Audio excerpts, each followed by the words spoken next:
different items. For example, we can use ink, we can use uh, different uh, assets, technology controls, and something like that. Okay, so I can I have to use different ways and tools to uh, keep my information secure against the threats. Let me review a report of CSI FBI in 2006 about the threats. Okay? CSI FIB survey in 2006 presents some useful, some interesting information about the threats. According to this survey or this report, 72% of organization in that survey says that okay, within the last 12 months,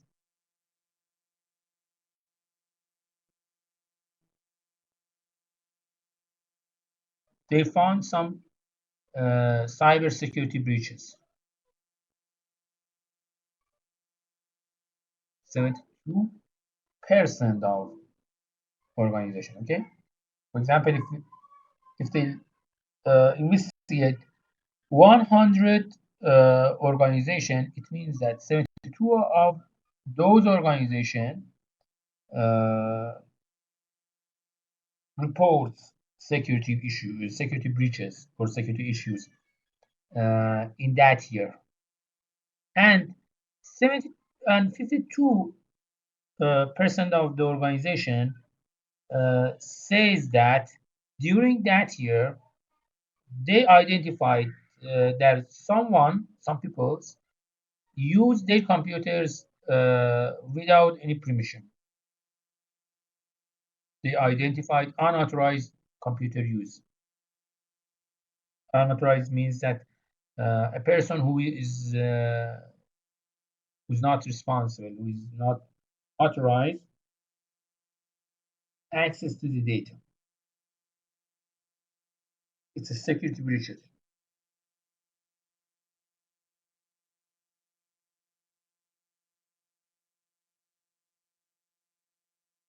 Here, you can find a list of 12 different categories of threats. Threats uh, in information security field. That in these categories are interesting. Let me talk about some of those categories.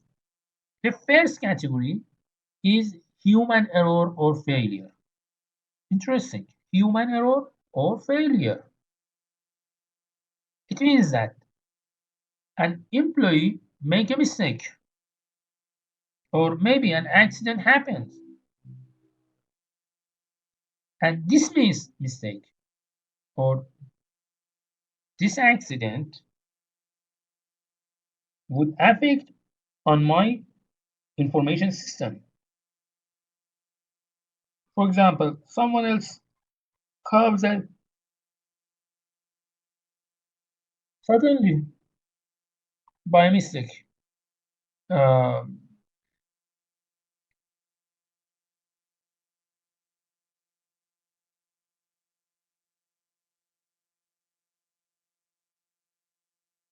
someone comes and delete my records. It's a mistake, but when my record became deleted from one platform, it means that that platform has not other information.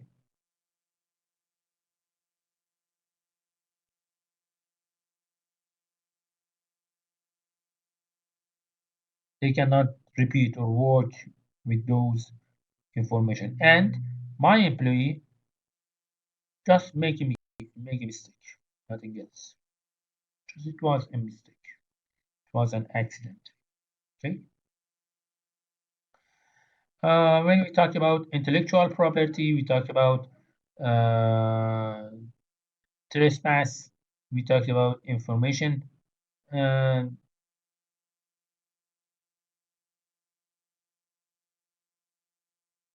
or information extraction or sabotage, vandalism, act of theft, software attack, and other items. Okay, quality of services, technical hardware failure and errors, technical software failures and errors, uh, technology obsolescence. Okay, there are different categories. The first one is human error.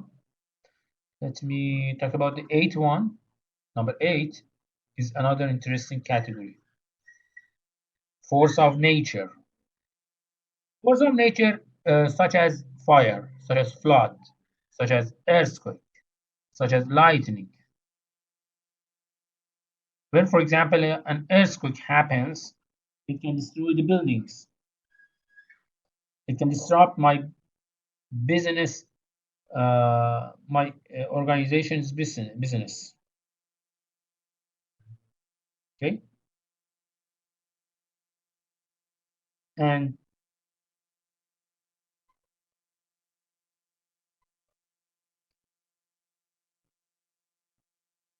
when you are talking about these items, maybe just a few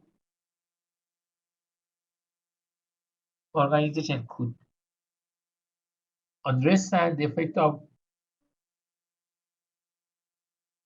nature, the force of nature, and they just a few organization have plans to act against those forces. Okay, for example, what will happen after an earthquake? Let's suppose that there's an earthquake, and what will happen after that earthquake?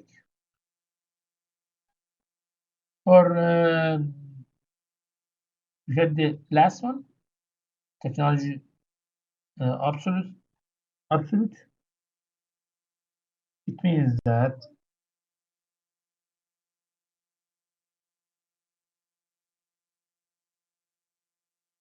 I'm using a technology. For example, I bought it 5 years ago, something like that. And now, as I look, I cannot find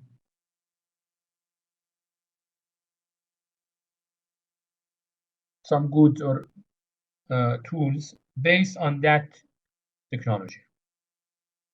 Why? Because that technology became obsolete.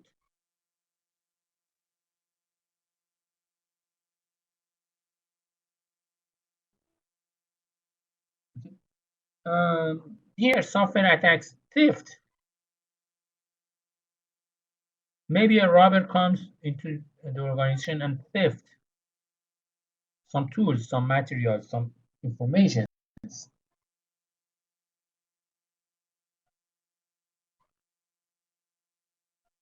Okay, you can read the other categories for yourself and pass these items.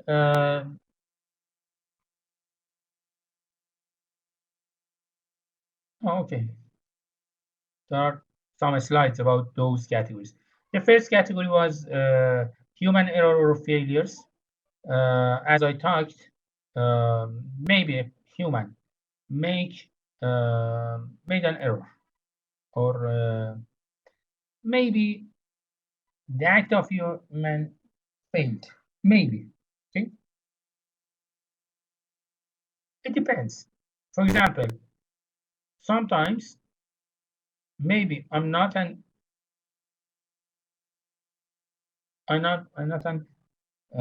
person with enough experience.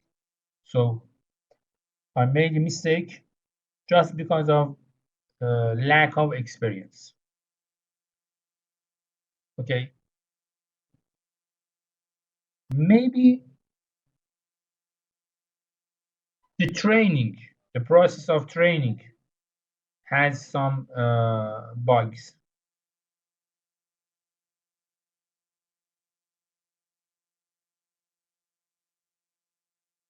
Maybe.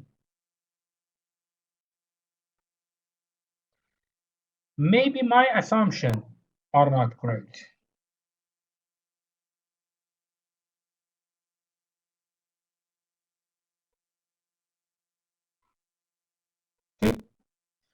So, based on these items, inexperience, deliberate training, and incorrect assumptions,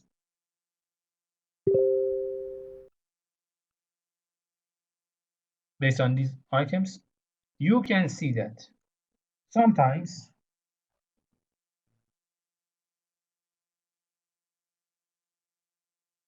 we hear something about the bad employees in an organization. Okay, there are some spies in the organization employee and they attack to uh, those threats. Okay,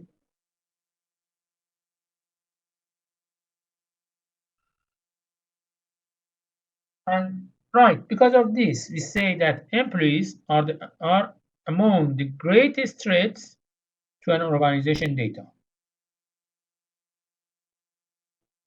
Employees.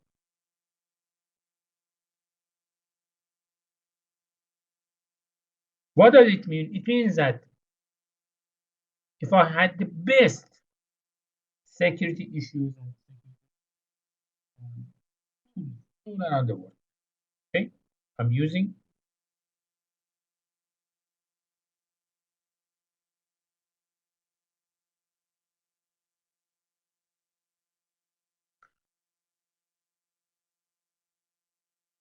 something to I'm applying and implementing everything, every technologies, every tools to protect my network. Okay? Even if I use the best technology, in the world, still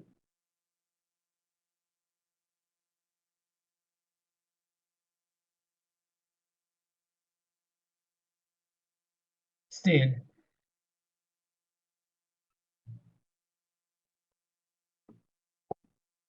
that is possible that some people who have enough information, some people try to act against the organization. Maybe. Okay? So always we say that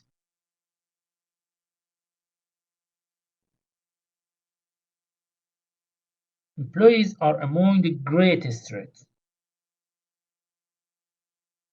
I'm supporting everything on my organization, but still,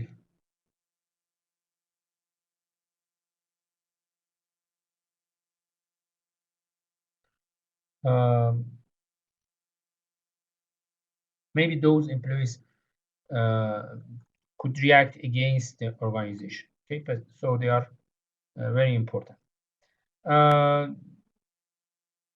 what will happen when an employee makes an error or mistake? What will happen?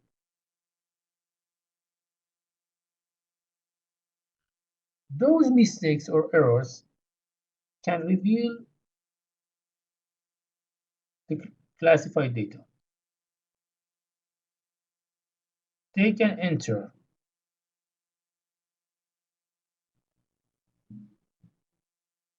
some data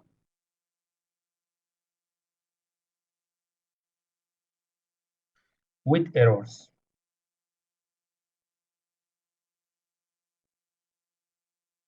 Maybe someone accidentally, accidentally, someone delete some data or modify some data.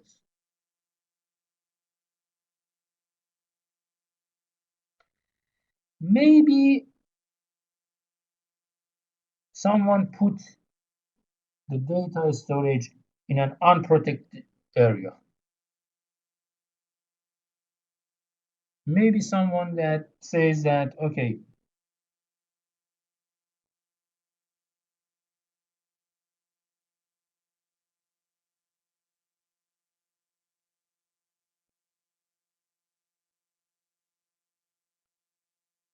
so here you can see that those mistakes happen by the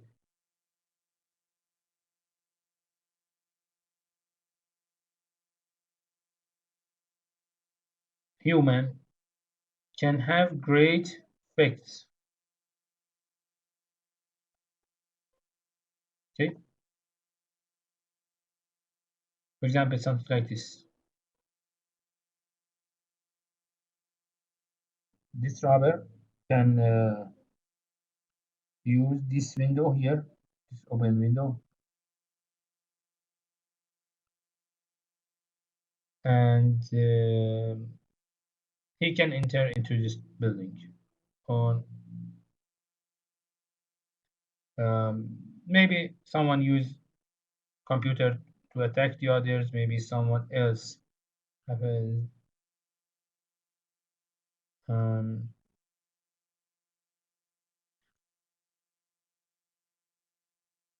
maybe someone use the IT systems in the organization to attack.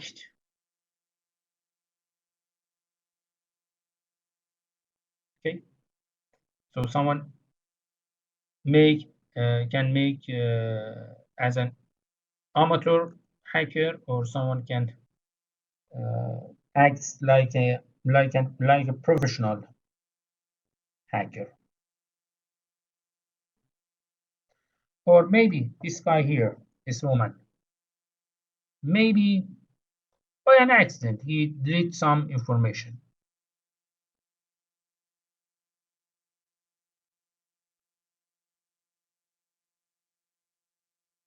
Okay. Uh,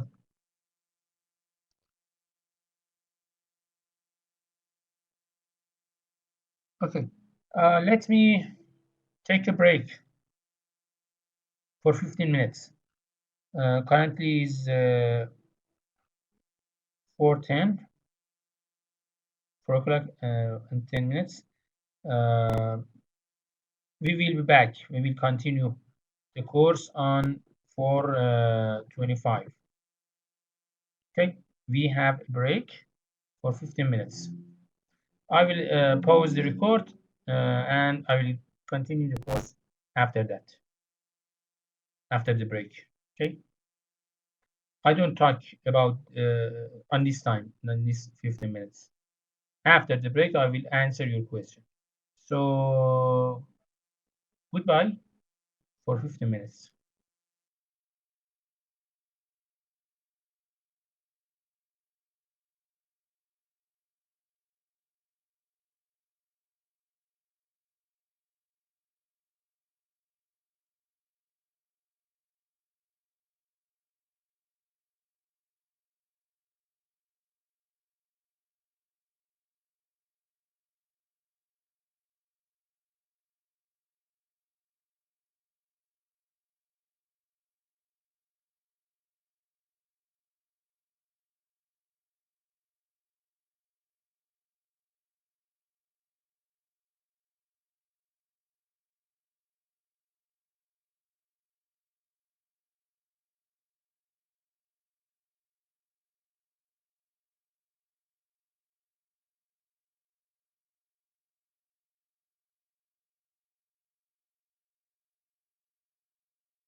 Okay, welcome back. Uh, Before the break, we talked about some categories related to the threats of information security. Uh,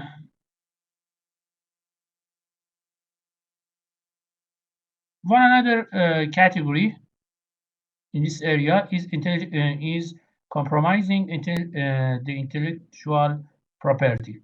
What is intellectual property? Intellectual property means that I'm owner the idea and everything that I control over it. Okay, I'm the owner of that, owner of the ideas, and owner everything that I have control over it. Especially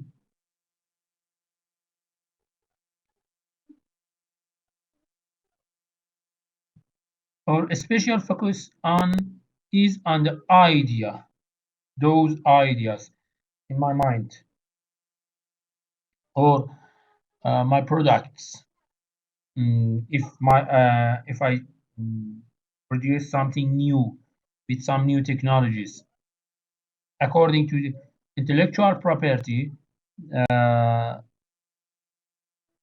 that idea in my new uh, product is owned to me. Nobody can use it without my permission. Okay. Um, in current days, most of compromising in intellectual property is related to the software privacy. Um, privacy. It means that some people uh, use different softwares without permission. For example, they crack softwares and use those softwares without permission of the owner, mm, without the permission of the uh, company who create that, who is the owner of that application. Okay. Um, to investigate software abuse, there are different organizations, different watchdog organizations. One of them is Software and Information Industry Association, and the other is Business Software Alliance. Uh, they are working to look for uh, software abuse in different places, in different uh, platforms. But one main area in the intellectual property is copyright law. Mostly attackers, hackers, or crackers are uh, attacking copyright laws. It means that they try to use different softwares or something like that uh, without the permissions. So enforcing the copyright law is an important issue uh, to act against those attackers. And to do this, we need to use different technical security mechanisms uh, to enforce these Copyright laws. Um, we can act against trespasses. It means that someone else get an unauthorized access to my information, to my protected information. Uh, but however, uh, this access to protected information has two different uh, subdivision to different groups. The first one is competitive intelligence, and the second was industrial uh, espionage.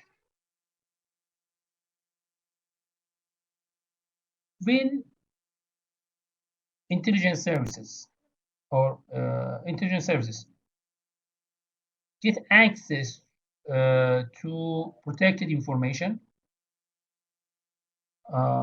most of countries, most of people say that says that it's something legal. Why? Because it's a competition. I can access your data and you can access my data based on my based on a competition. So mostly people agree with this type of uh, competitions, but sometimes some people try to theft, for example, industry information or industry protected information. For example, a company a company introduce a new product with with an advanced technology. Okay, someone else try to theft those information used in that new technology. This one is not legal; it's illegal. Why? Because that new uh, technology is my own property, is my business property. And if someone else wants to use that, they uh, have to make an agreement with me. And after that, based on agreement, they use it. If I allow it, they use it. Firstly, they have to pay the value of that technology to me, and after that, they can use it. Okay. So industrial uh, spionage um, is illegal.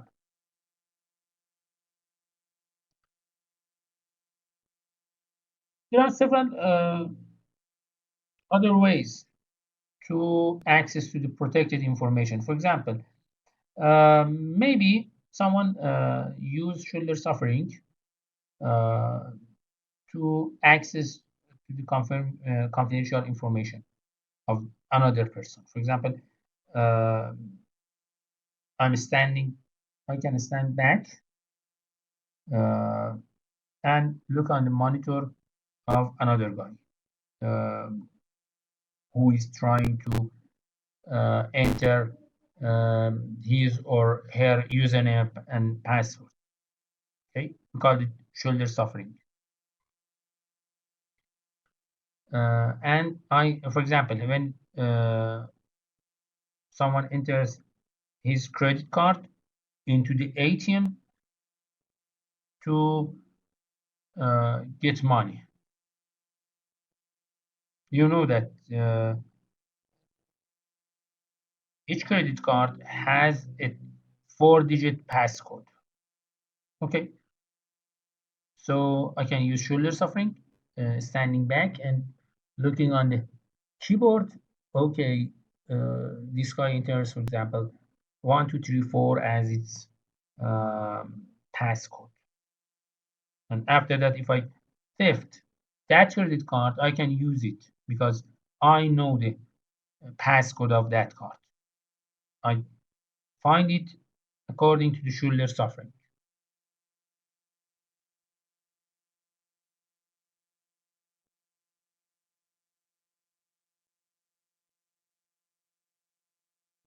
And sometimes, if someone trap, passes some information, they can control they can enter into the cyberspace of the organizations. They can control it, maybe. It depends on the skill of hackers. The hackers skill defense. Uh, someone sometimes some people try to hack and control some information and systems. Someone they just try to theft information or something like that. So we need some control protections about the information in the mm, organization. Look at this one here. This is an example of shoulder suffering.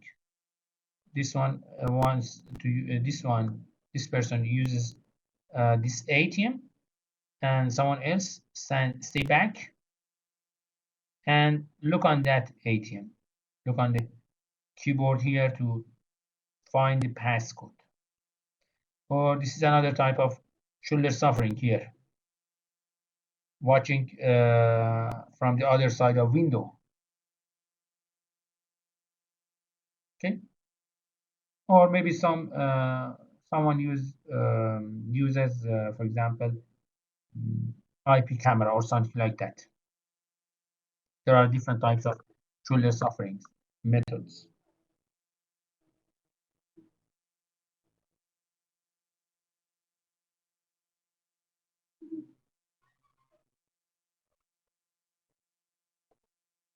And here, younger hackers against professional hackers.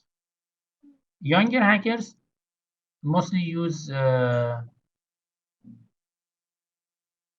well-known tools to hack and crack systems, but there are they are not well trained, so uh, their attack may be harmful. But a professional hacker uh, is well trained, and maybe he attacked to the computer systems, but uh, just he control the systems without any or thefting information. Okay, without any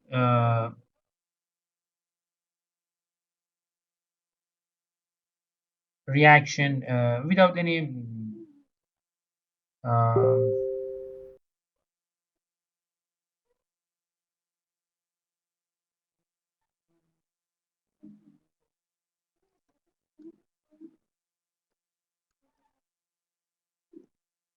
um, harmful action. Okay. Another. Okay. So why? Because expert hackers use their own devices. They develop different software scripts and use different programs to exploit the breach, and they have many skills. Uh, they just do it most of the time. Do it, most of the time they hacks the systems just for fun or just for sharing it with other people and say, okay, I'm a powerful hacker or something like that. Okay, but unskilled hackers, they are not well trained. They just most of the time they use written software to exploit the systems, and most of the time because they are not well trained. Okay, most of the time they are not most of them they don't fully understand what they do when they hack the systems. Okay, uh,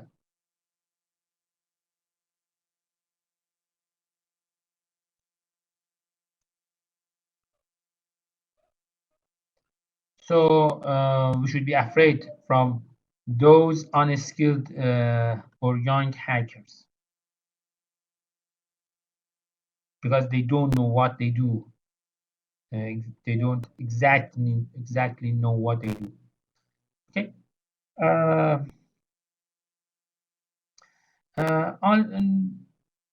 when we talk about hackers, there are some other terms here. For example, someone talk about crackers. A cracker is a person who removes the software protection mechanism. For example, in Windows, when you try to install a new version of Windows, you need a license. You need a Windows code, special Windows code, uh, and you have to pay for that. But a cracker can remove that code, that uh, mechanism to protect the Windows, and or they can share some keys, some Windows keys, and I can use them. So cracker is a person who removes those software protection mechanisms. Also, we have a phreaker. Phreaker is a hacker which is who is use public telephone networks to for hacking.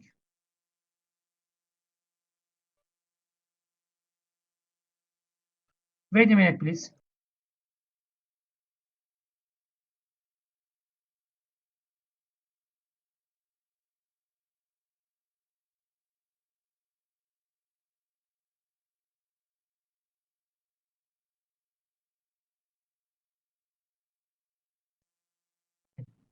Uh, Sometimes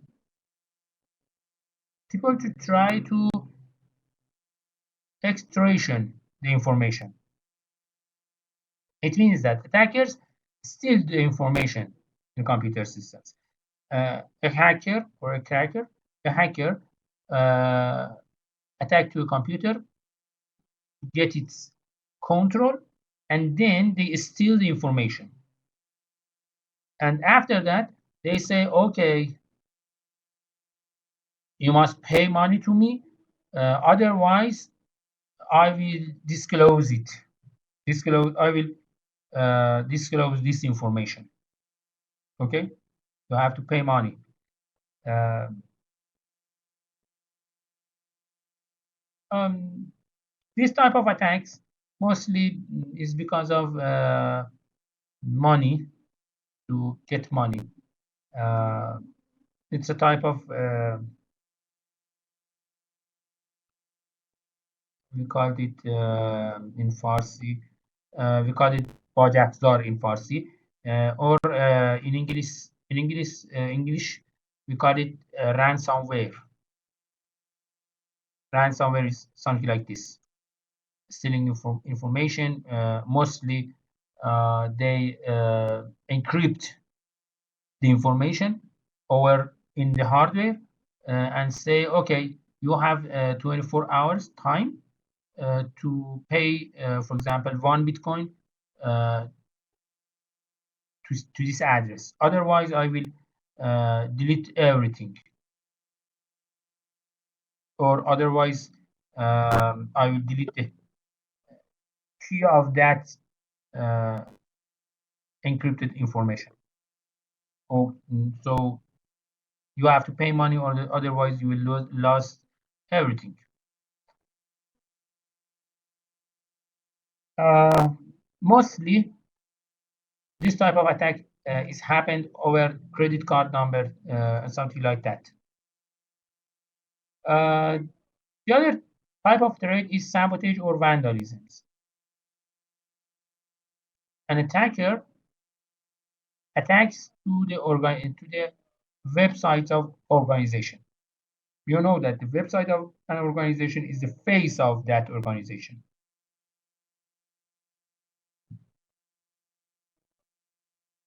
So attackers try to deface uh, that website. They try to um, erode consumer confidence, um, or attack to the business of that organization, dropping the sales, or something like that. Okay. Uh, this type of attacks rises today, and every day you can find different types of cyber activities operation, such as this one here. Uh, and now we have a new term in the cyberspace. We call it cyber terrorism. Cyber terrorism means that attackers attack to some basic um, services. For example, they attack to uh, water supply systems or something, or electrical supply systems or something like that. You can find different examples in this area in cyber terrorism.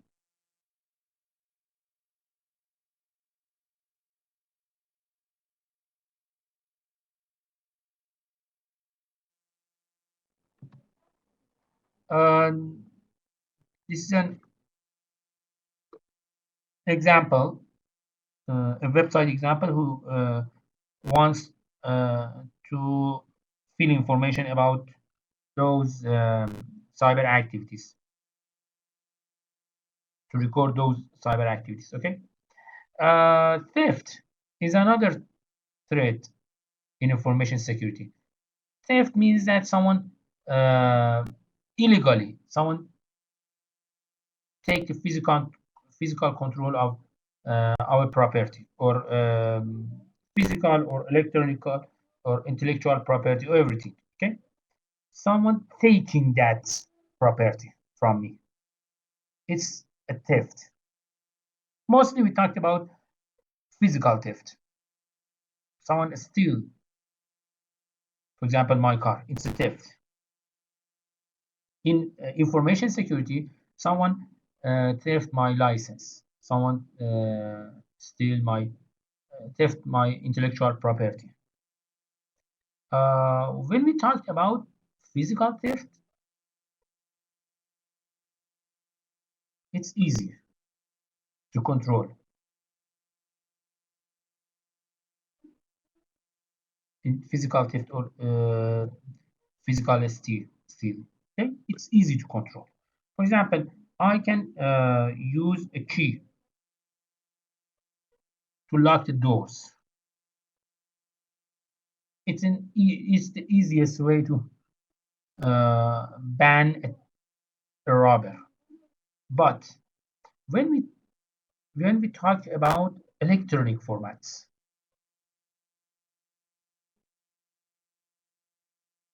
in electronic thefts, it's not easy to control the systems. It's not easy to control electrical thefts because we are facing a complex problem. Especially, firstly, we have to find some evidence about that electrical theft, which is not easy. And most of the time, uh, you cannot readily apprehend it. Okay, but it's another type of threats. Another one is software attacks. Okay, maybe someone writes and design or implement a malware or malicious software to damage, to destroy, to does attack different systems, especially different types of worms, different types of viruses, different types of Trojan horse, uh, logical bombs, backdoors, DOS attack, or something like that. Okay, these are different types of software attacks.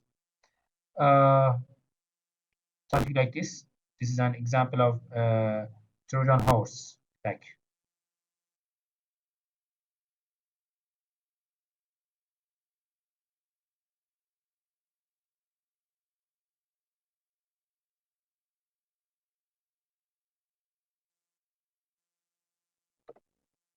Okay. Uh, One of the other types of threats is force of nature. We talked about it. Uh, why? Because force of nature is stand among the most dangerous threats in the world. And as I said, for example, when a software attack happens, mostly we lost some software information or some electronic formats of information, mostly. But in force of natures,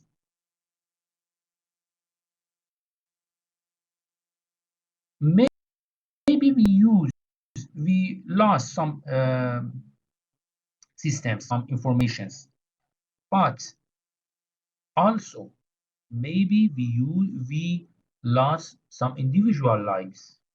We lost some personnel. For example, in an earthquake, maybe I lost my IT manager. Maybe I lost my maybe uh, my programmer dies because of an earthquake, because in a flood or something like that. Okay, and because of this, we say that it's stand among the most dangerous threats. The organization must implement controls to limit the damages of those forces in the nature.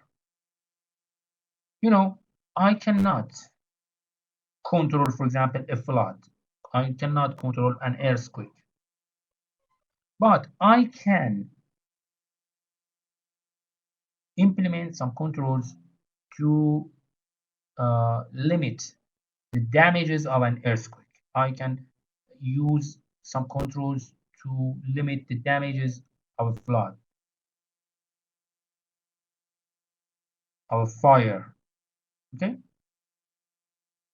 And what is important is that after that disaster, my business must continue its productivity, must continue its services. So I need two different plans. Plan number one, what should I do against what should I do to control and limit damages of that disaster? And plan number two, what should I do after that disaster to continue the business of the company or continue the business of the organization? There are two different plans and they are very important. We have another plan too. Okay, we talk about them in the future. Another threat is threats against the quality of service. It means that we have some products or some services, but their performance is not as good as we expect. Their services are not delivered as expected. Okay. What is the problem? I don't know. They depends on different aspects. They depends on many interdependent support systems. Maybe, for example, right now we have a class, and maybe all class became interrupted. Why? Because of power outage, power irregulation, because of problems in the communication systems, problems with internet services. I don't know. Okay, but those problems, each of those problems, can affect on my system, can affect on my service, can affect the availability of this service, can affect the availability of the information in my organization. So quality of service threats are important for us. especially internet service issues.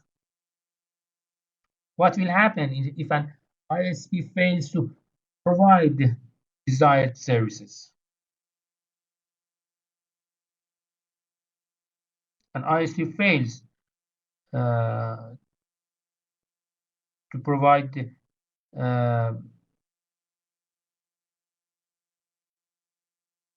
to provide information for me, to provide service for me. Okay. For example, an ISP hosts my website, and now that ISP faces with some problems. I don't know what's those problems. Okay.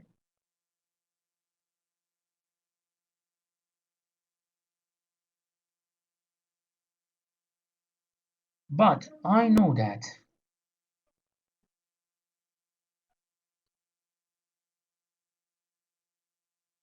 if I lost my website,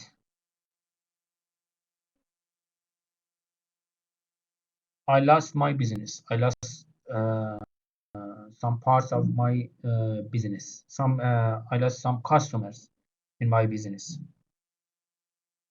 So that ISP, which I use as a host, okay, that ISP is responsible about its internet services, especially about the hardware, a website operating system, and something like that. He's responsible for that. Okay. Sometimes, as a computer engineer, we think that okay, the only thing that I should think about that is communication services or software services. When I'm talking about the organization, okay, I should prepare a good internet link and good service and software services or something like that. That is the whole thing that I need. Okay? As a computer engineer, something like this is are in mind, but they are not the only the only services that I should expect about them. For example, what will happen in the university, for example? What will happen if telephone service of the university became lost?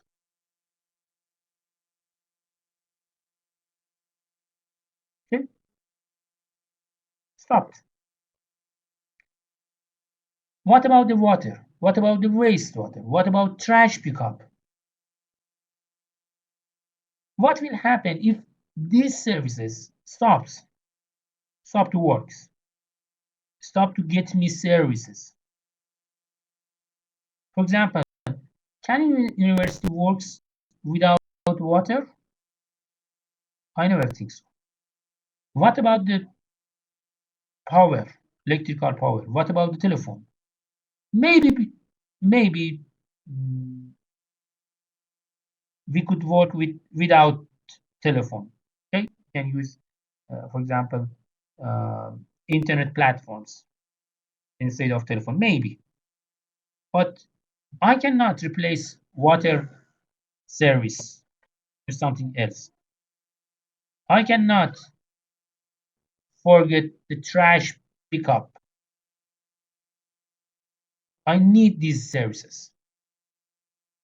Loss of these services will affect my organization to work properly.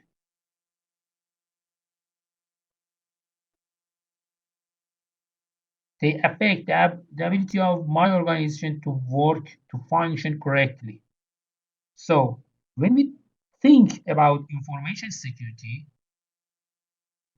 I should think about every services, the whole services around my organization. It's not limited only to internet service, I don't know, software service, hardware service, IT service, and like that. Here in this slide, we learn that there are several other services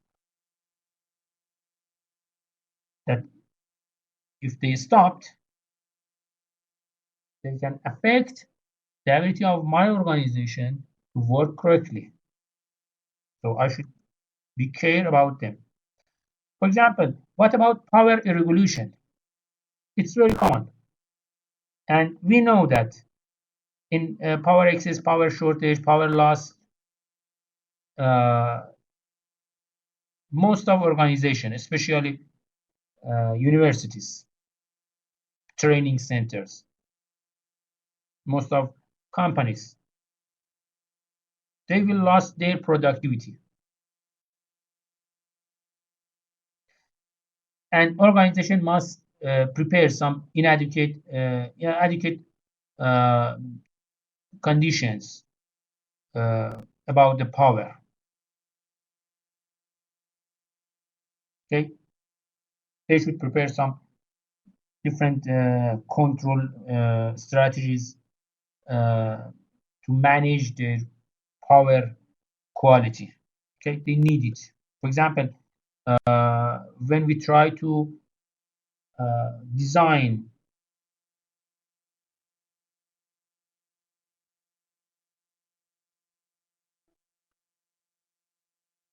big server farms, okay, big server storage or something like that, we need to receive the electrical power from at least two different places, from two different networks. Why? Because if I lost one of those networks, the other network can provide enough electricity for me.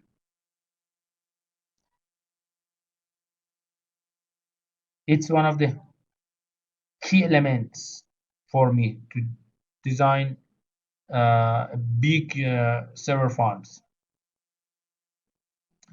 Hardware failure or errors. We know that it occurs rarely, but we know that each equipment in the organization may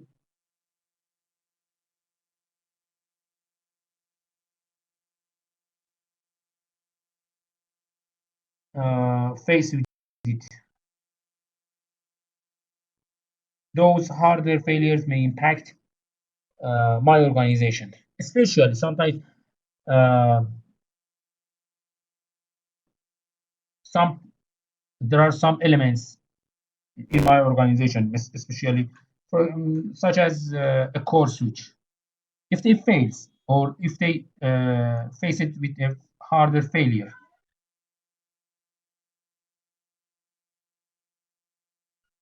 they can stop servicing in my organization, or they can uh, makes a poor service in my organization.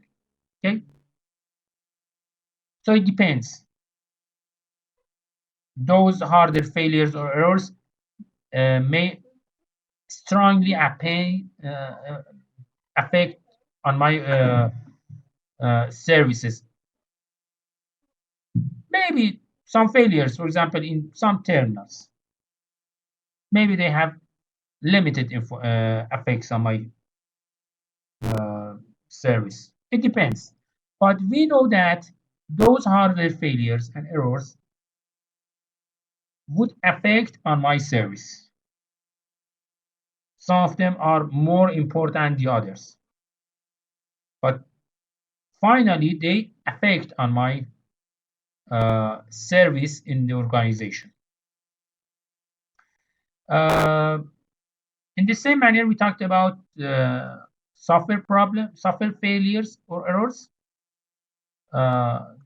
We call it software bugs.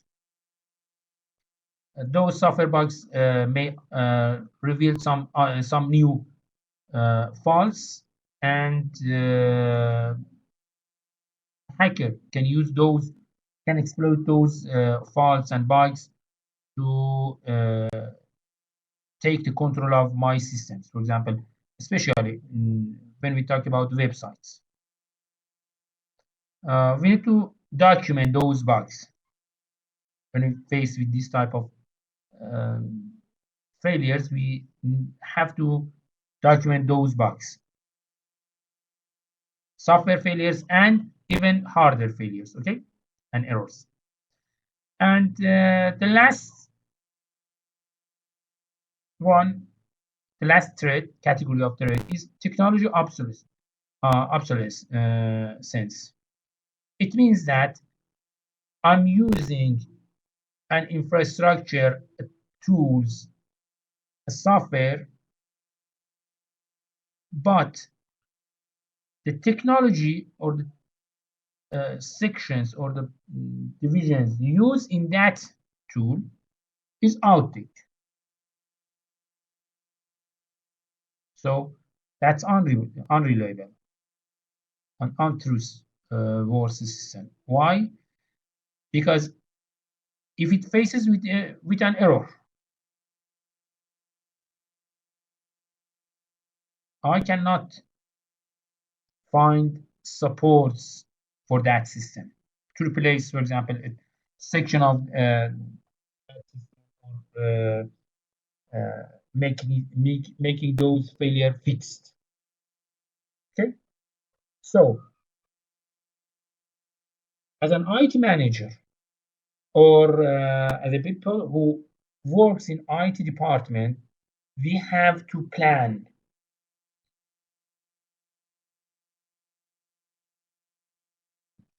and having some strategies to prevent using those obsolete technologies. IT plays a great role. Maybe you hear something about asset management. It's something about managing assets in an organization. The asset management software is a big software uh, which is related to the ages and problems about each part in the university, each tools, each uh,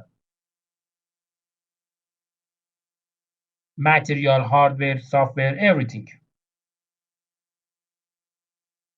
So to face with technological uh, obsolescence problems,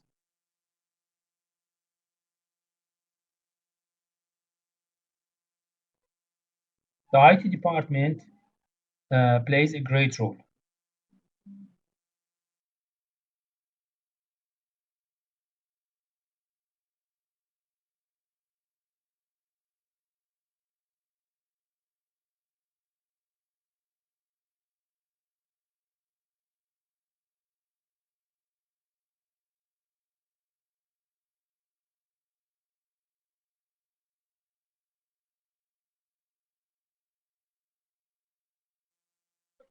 Let me talk about some types of attacks because most of the time attacks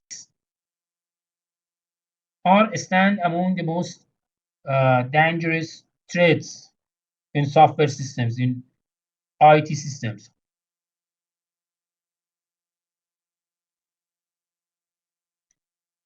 When we talk about attacks, it means that we are talking about an action that exploits vulnerabilities in a control system. Vulnerability means exploiting vulnerability means that finding some weakness in the system. The attackers try to find those weaknesses and use those weaknesses to control the system. We call this as an attack.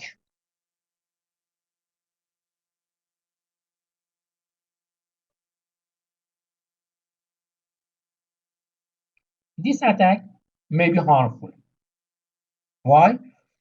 Because they maybe its damage uh, make some damages. It's damage on my organization information. Okay, maybe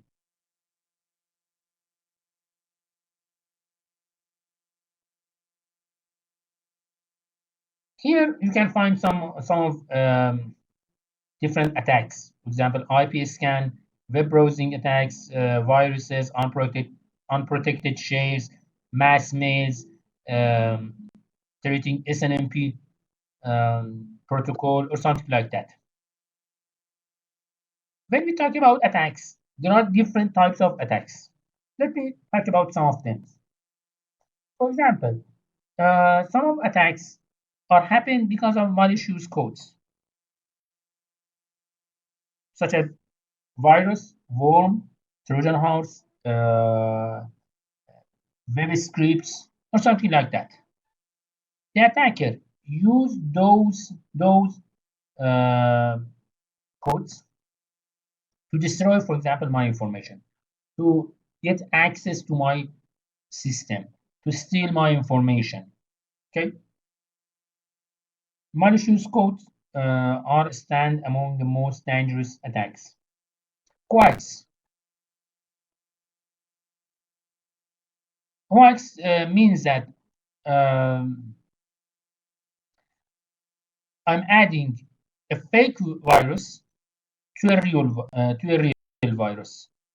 So the system think the system is busy because of that fake virus, that hoax virus, and my real virus can do its job.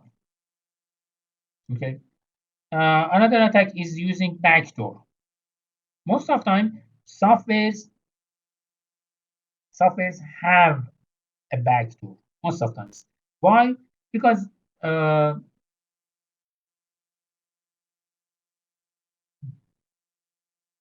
the company who developed that software wants to prepare some remote access to help people. Okay, so they use some backdoors. They implement as use some backdoors for remote support. But what will happen if an attacker used backdoor to take control of a system? You know that backdoor mostly that backdoor prepare a fully a full access to everything in the system.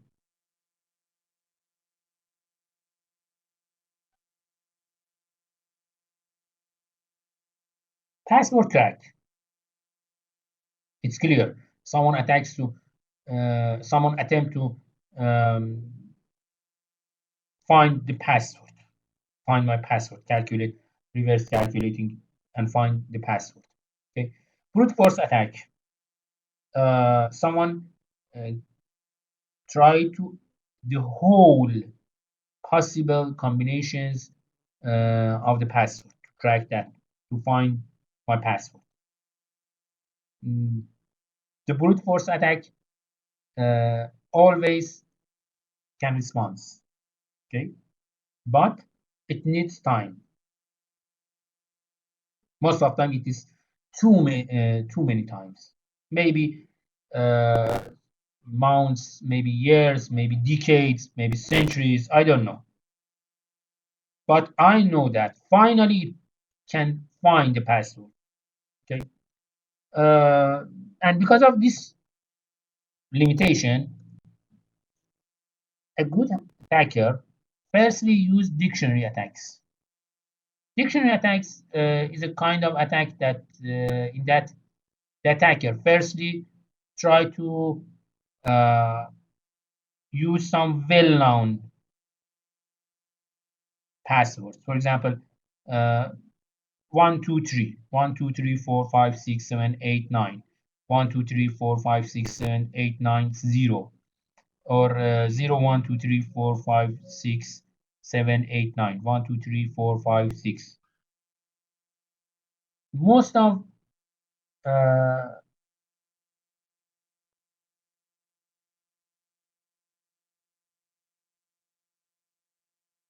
simple employees, not trained employees, use these simple passwords. Or if I know the phone number of users, if I know the place of birth, date of birth, um, national code, um, something like this. Name of children, for example, name of wife, name of a tool or an animal that the employee loves. For example, name of the horse or something like that. Name of a dog, name of a cat. I don't know. Okay, name of an airplane or something like that. Name of the loves. If we know those information, we can test those information instead of testing the whole combination of every possible uh, passwords. Just I prepare a limited list as a dictionary, and just I test those items in that limited uh, list. This is the dictionary attack. Denial of service attack.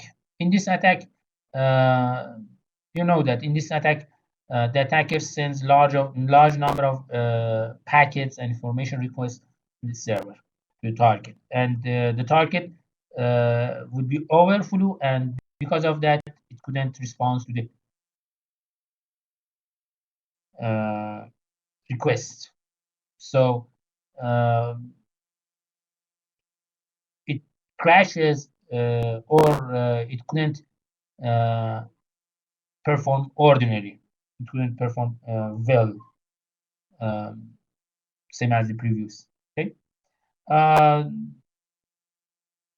an improved version of DOS is distributed DOS. In distributed DOS, instead of one or two or a few number of attackers, in distributed DOS hundreds or maybe thousands of attackers at the same time try to attack to a system simultaneously.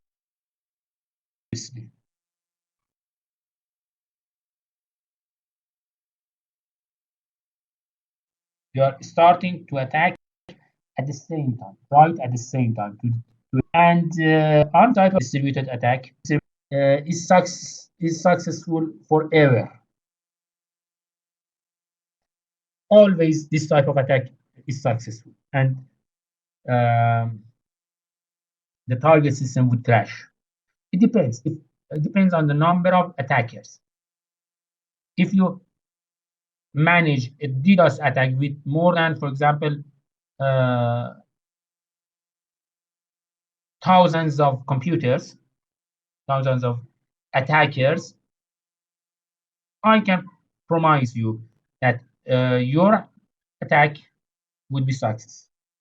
But if you use just a few number of attackers, no. A firewall can detect your attack, and it can refuse to, it can drop the packets belongs to those attacks. It will block your to block the IP addresses of those attackers. But in DDoS attacks, no. Always it would be successful. Always. Okay. This is denial of service attack. Attacker uses some just a few systems to attack to a specific target. IP spoofing. In IP spoofing, someone tried to use a trusted IP address and send its packet with these trusted IP addresses. It means that someone used some techniques to gain unauthorized access. with using a trusted IP address in the system in the system. Okay. Another attack is man-in-the-middle attack. In the man-in-the-middle attack, the attacker stands in the middle of a communication, so it can monitor the traffic networks, and maybe it could he or she can modify those traffics, maybe inserting some traffics, maybe dropping some traffics. It can do everything because he or she stands in the middle of communication in the network. So we call it man in the middle. The Trudy sits between Bob and Alice. Okay.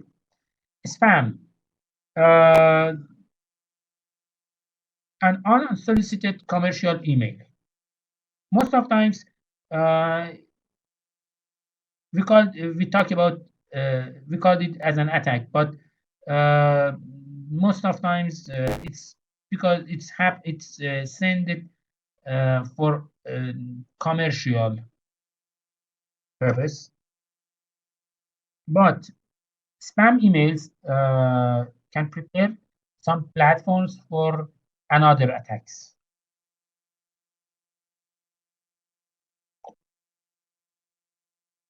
This is IP spoofing here. This is the original IP address here in this packet. The attacker used that IP address in its modified packet.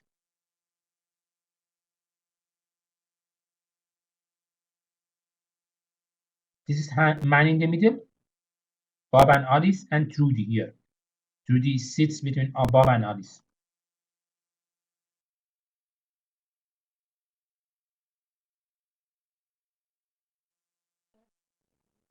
When you are using a VPN or when you are using proxy in your system, you accept to use man in the middle attack.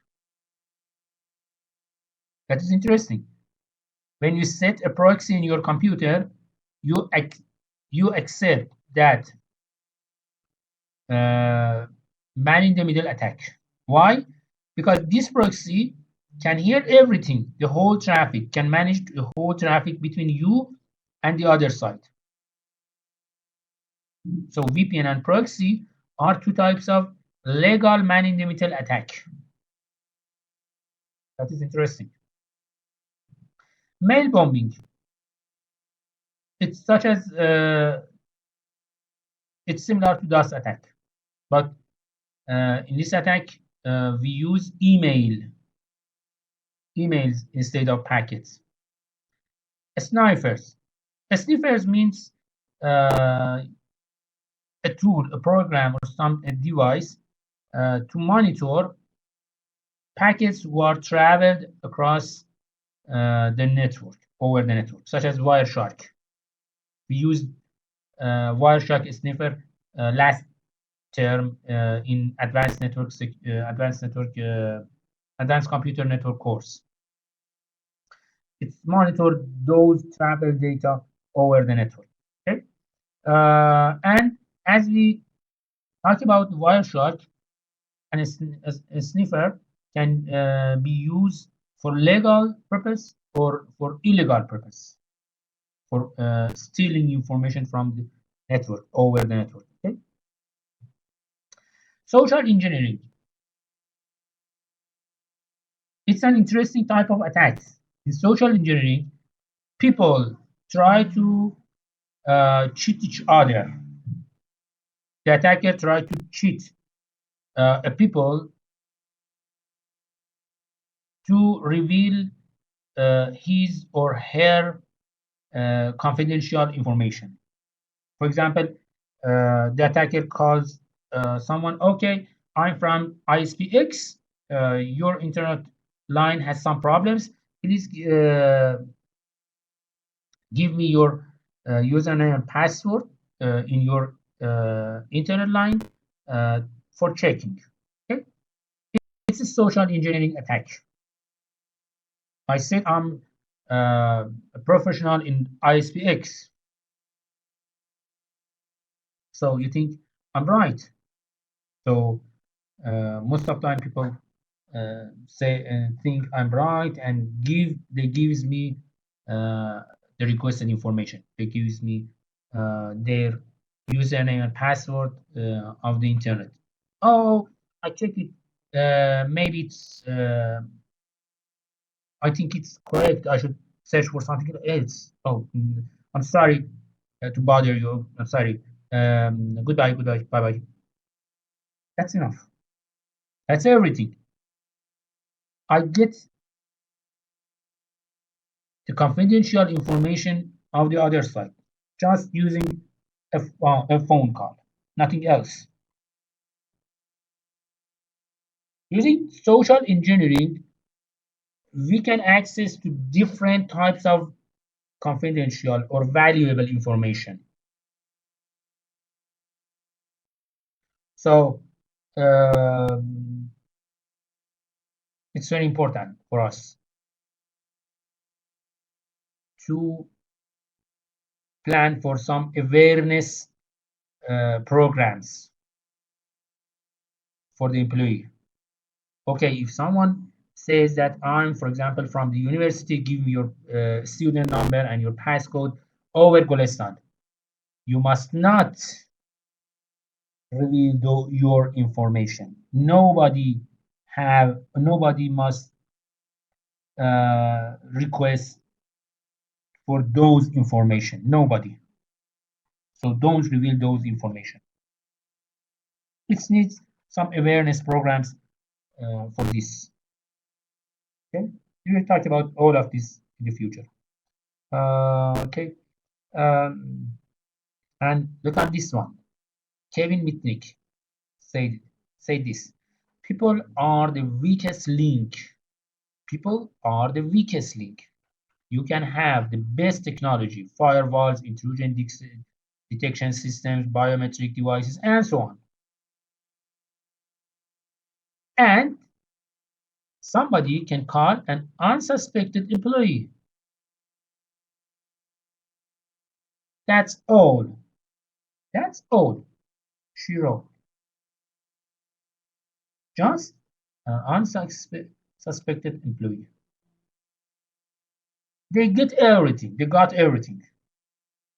They got everything. Oh man, oh God, I'm using the best ever technology in my network. How they attack, how they crack my system. I'm using the best firewall, I'm using the best IDS, honeypot, biometrics devices, everything. How they can access to my system? That's easy. Instead of working on those technologies, they just work on your employees.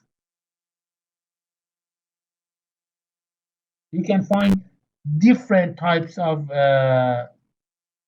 attacks based on this.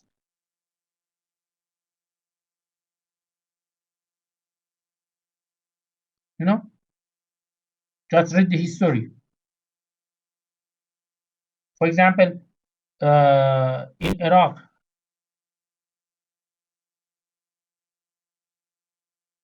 4 decades ago, Saddam tried to build a nuclear planet in Iraq. They talked with France and made an agreement with the France to uh, build two nuclear reactors in Iraq, Iraq power planet. And Israel used this strategy. They send and they send a spy woman. That spy woman cheats an engineer, and that was the end of everything. Using that engineer, that Iraqi engineer, in the first attack, one of the nuclear planets, nuclear reactors uh, became became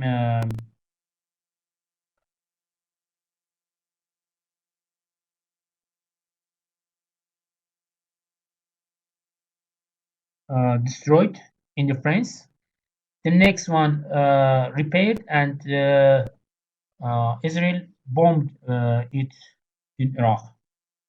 So Israel destroyed the Osirak power plant in Iraq after that. It's an example.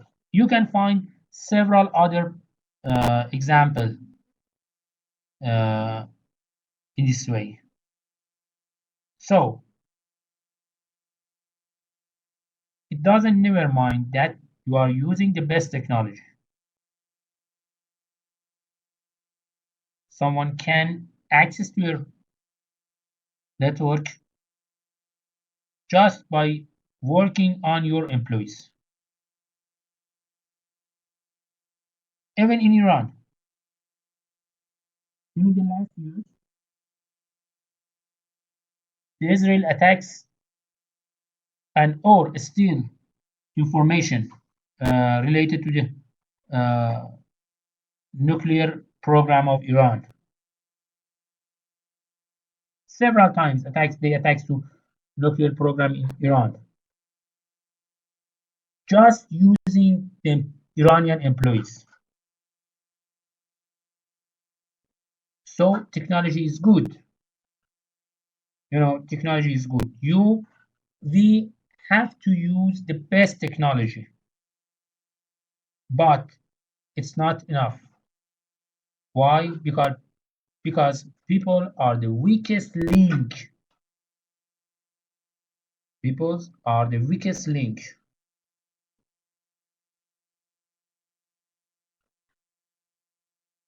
One another type of attack is phishing attacks. In phishing attacks, someone tries to gain personal information or financial information from different individuals. Uh, you know, in phishing, for example, I send you a link. Okay, please follow this link and send this information for me. You are following that link, and you think, for example, okay, this, for example, um, the homepage of Kholistan of the university, but it's not. It's a fake web page similar to the real Kholistan website. I prepared that fake web page, and you are. I invite you to go to that fake web page and enters your information in that fake web page.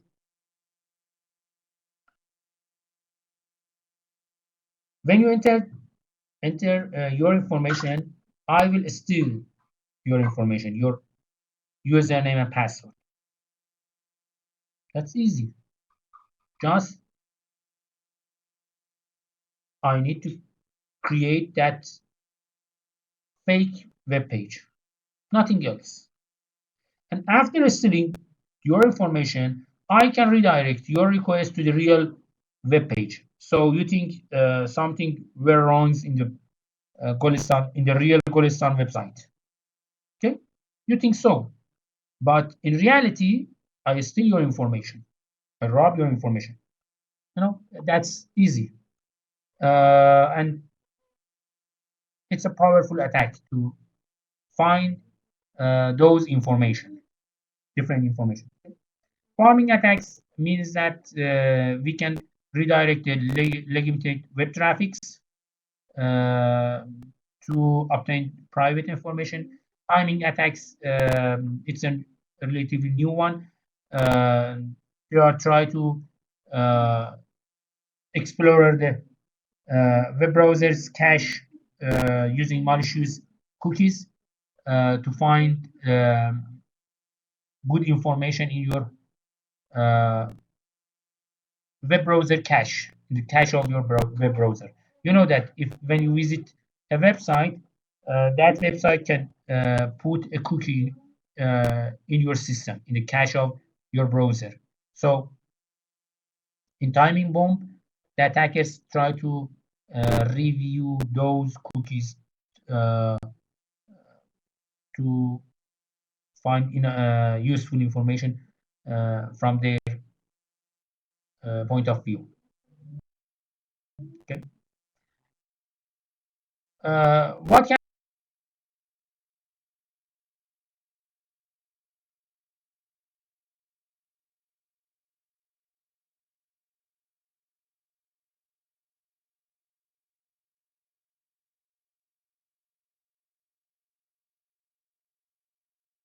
I do for this? I can develop security as an objective. If we are looking for that, for example, we need to use SA or software assurance approach with SCLC. So we call it SASCLC. Uh, what about the history of this? For example, the history of this efforts goes back to the maybe 15 years ago, when U.S. Department of Defense and Department of Homeland Security uh, present uh, some publication in this area.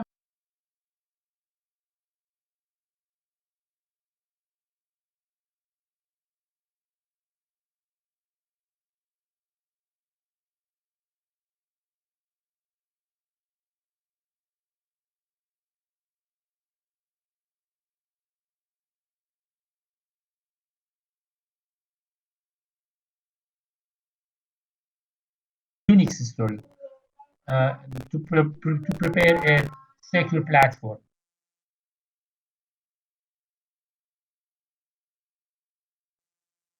But today's there are several other recommendations, several other parties who are preparing different publications in the security area, especially to prepare a secure software, such as SWA-CBK. There are some. They prepare some recommendation, strong recommendation to guide the developer to prepare secure applications, something like that. Okay, but what we can say is that if you are looking to prepare and design a secure software, you can follow these principles here. For example, keep your design simple and small, or uh, give access only by permissions, not by exclusions, or every access to every object must checked for authority. Is it true or not? Or something like that. Okay. For example, a few users to just uh, need just spare nothing more than this, or use protection mechanism for unlock, use key and passwords for positions, use simple human interfaces, not complicated ones, use the minimum common mechanism for multiple users, uh, or something like that. Here in this slide, in slide 52, you can find some problems area in software development. For example, maybe my buffers overruns, maybe someone injects some commands in my applications, cross-site scripting,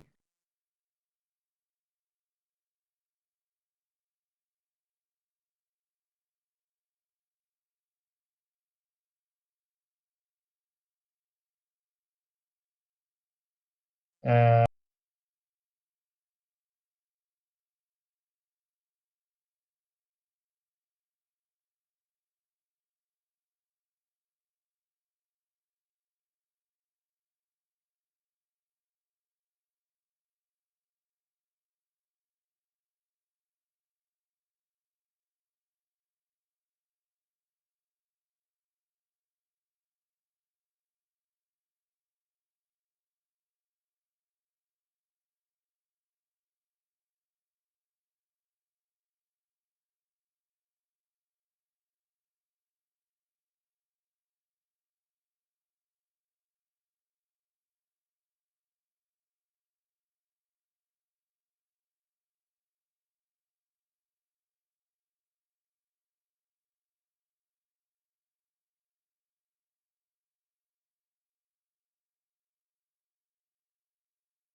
failure to handle errors must the attacker can use everything in the network in your system.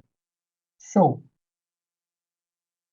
when we talk about the development of a software, we should check everything one by one from different aspects. Okay, from this, for example, I prepare an input box in a Windows application in a web page. Okay, can an attacker attack to my application using this text box? Yes. How? Maybe attacker enters an SQL command. We call it SQL injection. Instead of entering an information, for example, username or password, the attacker can enter a SQL injection command, an SQL command, inject a new SQL command. Okay, this text box is related to the information of a phone number, for example. Okay, so phone number has consists of, for example, 11 elements. So the only things that it should be entered to this item is 0 to 9, nothing else. With a length of, for example, 11 digits, nothing else. Or, for example, for SQL injection, I can say, okay, never accept percent notation. Never accept it. Why? Because in SQL injection, the attacker use percent notation, this notation. For example, if I write this percent to 0, what does it mean? It means space, a single character of a space. Percent to 0. In hexadecimal format, percent to 0 means 32 in octet format.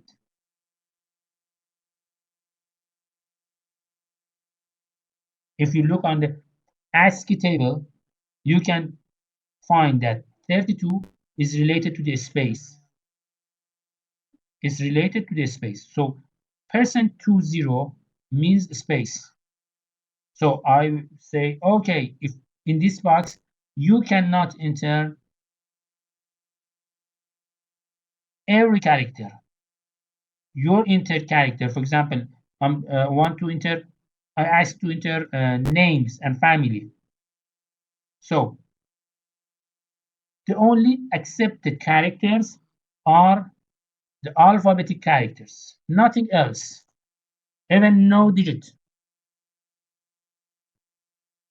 Only A, B, C, D, E, F, G, H, I, J, K, L, M, N, O, P, Q, R, S, T, U, V, W, X, Y, Z. Only these characters are acceptable, nothing else. Using this limitation, I can make a good control against SQL injection attacks. Okay. For example, what about the passwords?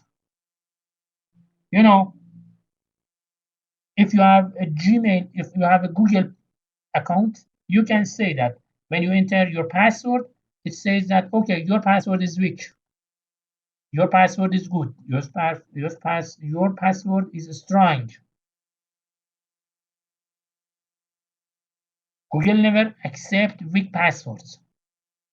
Why? Because the system based on weak passwords are good options for attacks. The attackers like those systems with weak passwords. So we have to be clear about weak passwords. When for the first time we prepare a password. The first time is not important, but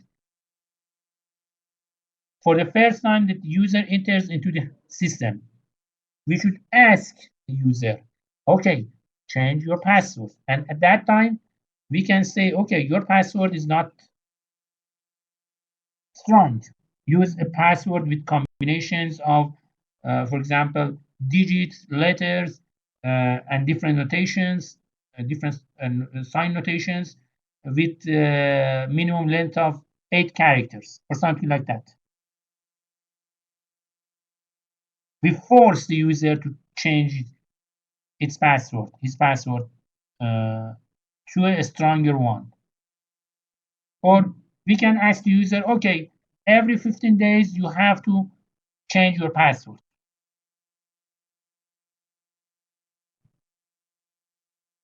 These options are useful. Or when we talk about key exchange, we talk about network addresses, race condition, and everything. Handling the problems, for example. If you are a program, you know, you hear something about handling the programs. You have to be clear about the handling. There are some exception sections in different procedures. When you are writing different functions and procedures, there are some parts. Okay, you can use try, catch, error. In the try catch, error strategy, you say, okay, try this code, but if you receive an error, go to the catch subsection. In the catch subsection, we're going to handle the errors. For example, preparing a message box. Okay, this system has this problem. We have to handle those errors. Why? Because if I don't handle those errors, maybe my system hangs, my system stops after those errors. So I have to handle it. I handle the errors to overcome those problems, those issues. Okay. So today we learn that why we need security. We said that we need security, we need information security to help the business of the organization, to protect the data, protect operations, protect systems, protect everything in the organization. And we have to use safeguard technologies for this because there are several types of threats and attacks in IT world, in cyber world.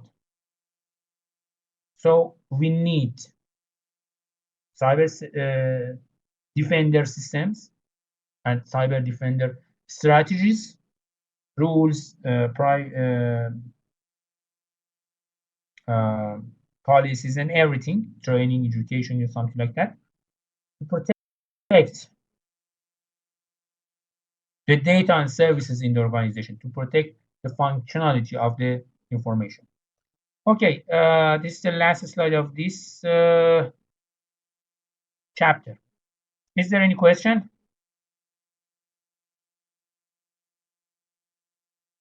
Any question?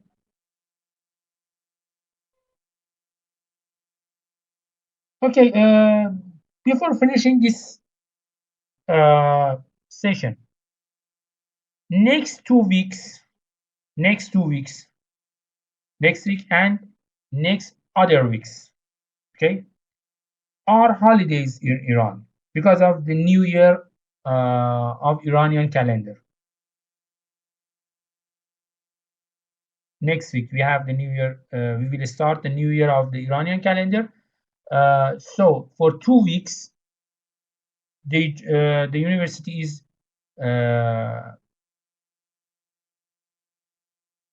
and classes are closed. For 2 weeks are closed, and we have not class. After 2 weeks, the third week, we will have a quiz from chapter 1. Okay.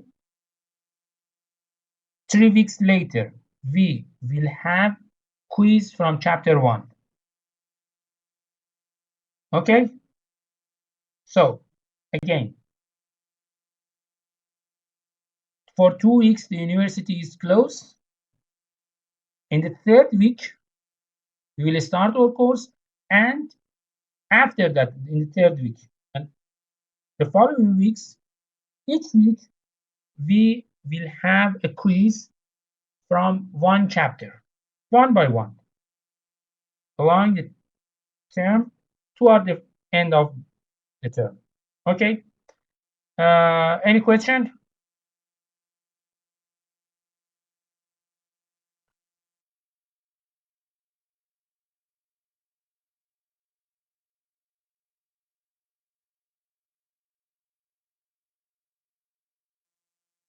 You're welcome. I wish the best for you. Have a good day and bye bye.